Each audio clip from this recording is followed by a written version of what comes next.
Good afternoon, student. In this video lecture, we will see skewness, types of skewness, and measure of skewness, that is called coefficient of skewness. So let's see the meaning of skewness. For a symmetrical distribution, the frequencies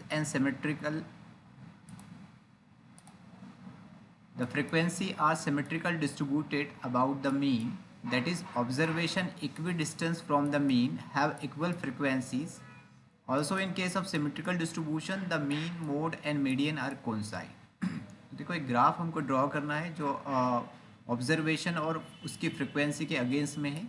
for example मैं एक graph draw करता हूँ, x axis पे जो है observation लेता हूँ, ये ऑब्जर्वेशन है हमारे पास x1 x2 x3 राइट है, x4 इस तरह से डैश डैश, और y एक्सिस पे जो है इनकी फ्रिक्वेंसी ले लेते हैं. ठीक है, 1 2 3 जितनी भी फ्रिक्वेंसी होगी इसके ले लिए हमने 1 यूनिट, 1 2 3 4. अब ये नंबर ऑफ ऑब्जर्वेशन और उनकी फ्रिक्वेंसी के बीच में जब मैं ग्राफ ड्रॉ करूँगा तो ग्राफ इस तरह से ड्रॉ हो जाएगा. ठीक है,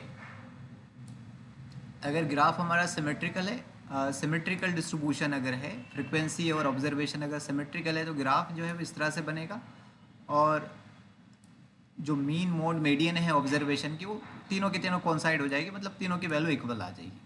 राइट है, ये सिमेट्रिकल डिस्ट्रीब्यूशन के लिए अगर हम हर ऑब्जर्वेशन को नंबर ऑफ फ्रिक्वेंसी उनकी अगर इक्वल रखते हैं तो डिस्ट्रीब्यूशन कैसा रहेगा, सिमेट्रिकल रहेगा. इक्वली हर डिस्ट्रीब्यूशन की नंबर ऑफ टाइम जो रिपीटेशन है वो अगर इक्वल रखे तो. राइट है, skewness is a measure of lack of symmetry in distribution. अब डिस्ट्रीब्यूशन में अगर हम जो है ऑब्जर्वेशन किसी को फ्रिक्वेंसी जो है वो नंबर ऑफ फ्रिक्वेंसी अगर उनकी चेंज किए, कोई ऑब्जर्वेशन है किसी की फ्रिक्वेंसी 2 है, किसी की 3 है, किसी की 4 है, किसी की 10 है, किसी की 50 है.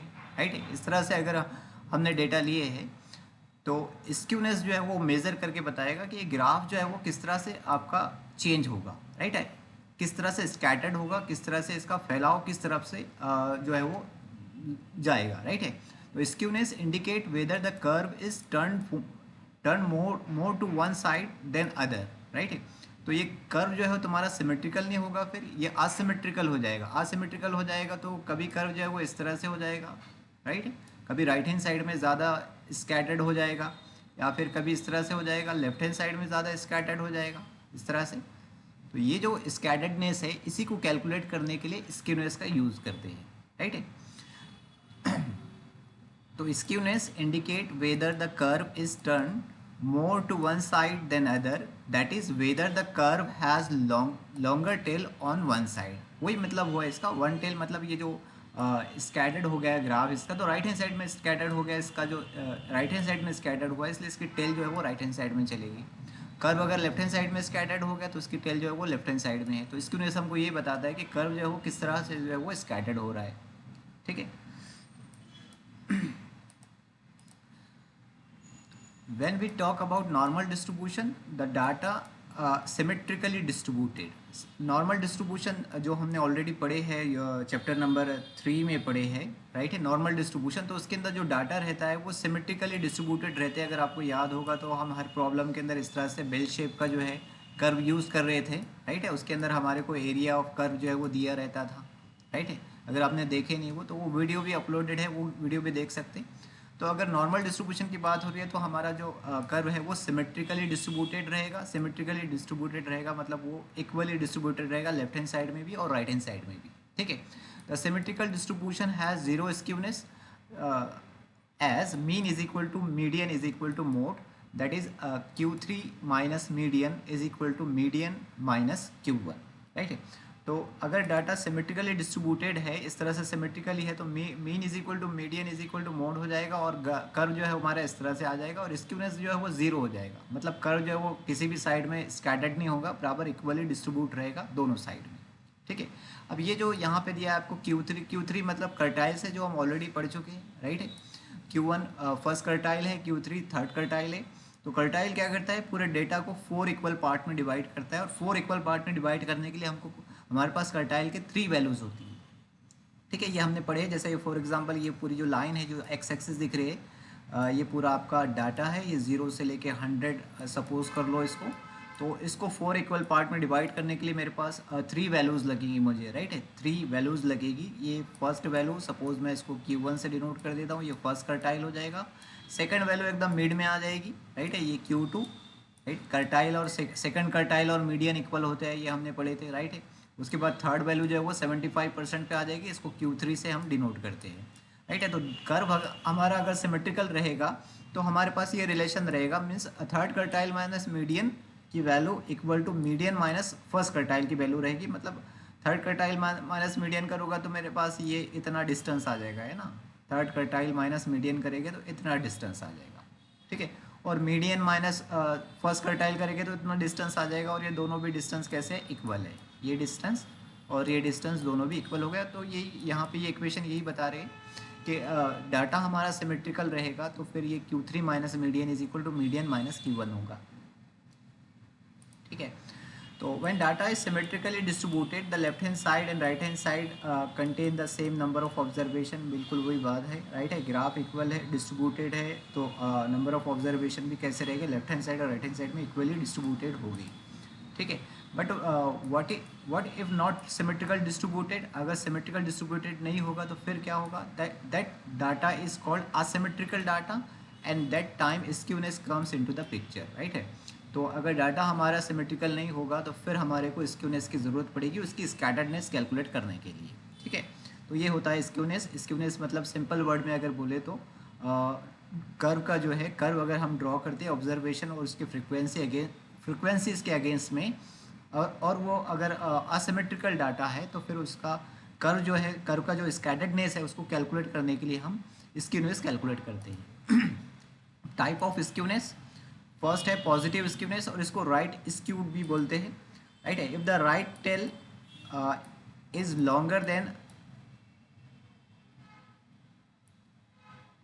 If right tail is longer than left tail, इस तरह से लिखे, right tail is longer than left tail, then we get a positive skewed distribution for which mean greater than median greater than mode, right है। Right tail मतलब right hand side में अगर data ज़्यादा scattered हो रहा है, इस तरह से जैसा ग्राफ में दिख रहा है, देखो ये राइट हैंड साइड में, ये राइट हैंड साइड है ग्राफ का, ये राइट हैंड साइड है और ये लेफ्ट हैंड साइड है, ठीक है। तो पूरा का पूरा डाटा जो है वो राइट हैंड साइड में स्कैटर्ड हो गया, तो इसको बोलते हैं पॉजिटिव स्क्यूड। अगर वो पॉजिटिव स्क्यूज में मतलब उसकी जो टेल है अगर वो राइट हैंड साइड में फैली है तो उसको पॉजिटिव स्क्यू भी बोलेगी और राइट स्क्यूड भी बोलेगी, राइट है। और इसके लिए अगर वो पॉजिटिव स्क्यूड है तो मीन ग्रेटर देन होता है मीडियन, ग्रेटर देन होता है मोड, ठीक है। तो ये हो गया positive.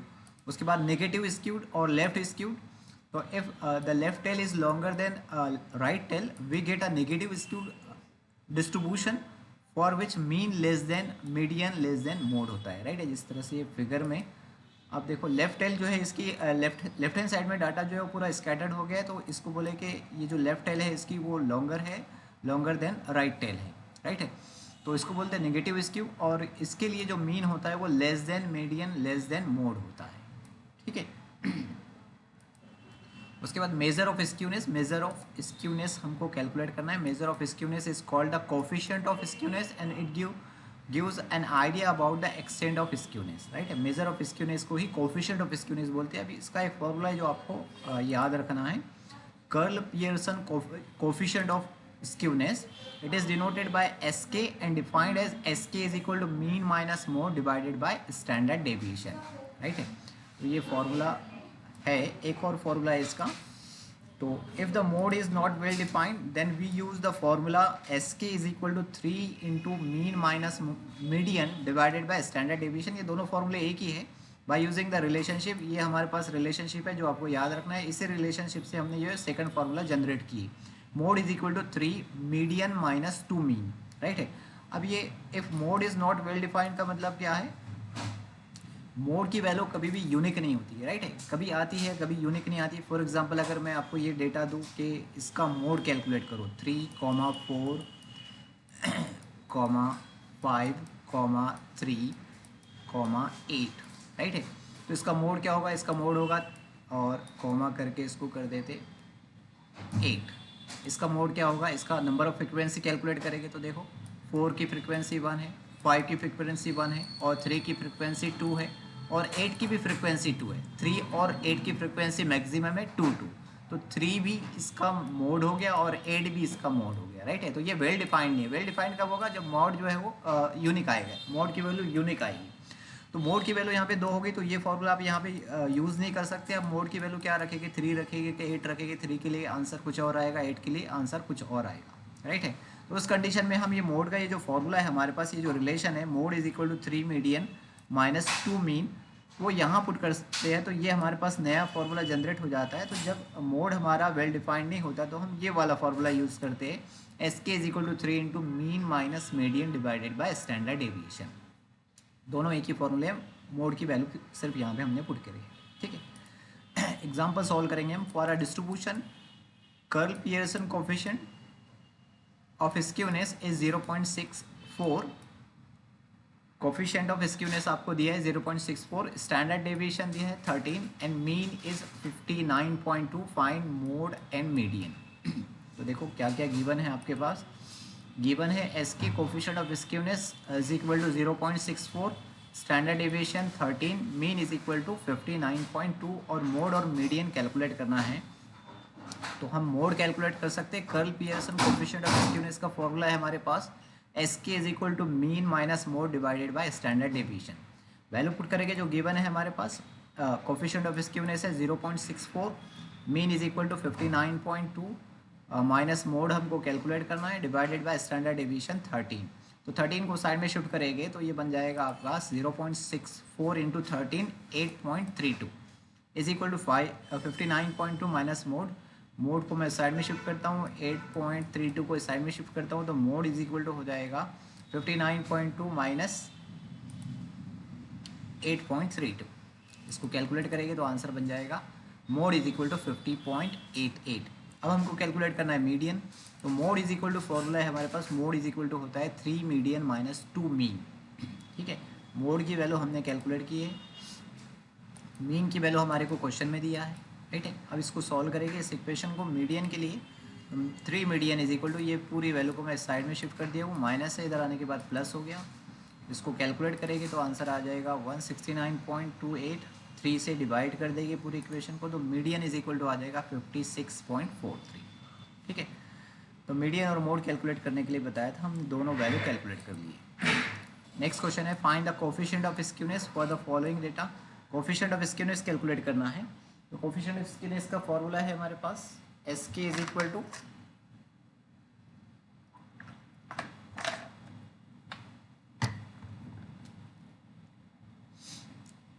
Mean minus mode divided by standard deviation. तो तीनों वैल्यू कैलकुलेट करना है। पहले मोड कैलकुलेट कर लेते। तो मोड क्या होगा, जिसकी फ्रिक्वेंसी सबसे मैक्सिमम होगी।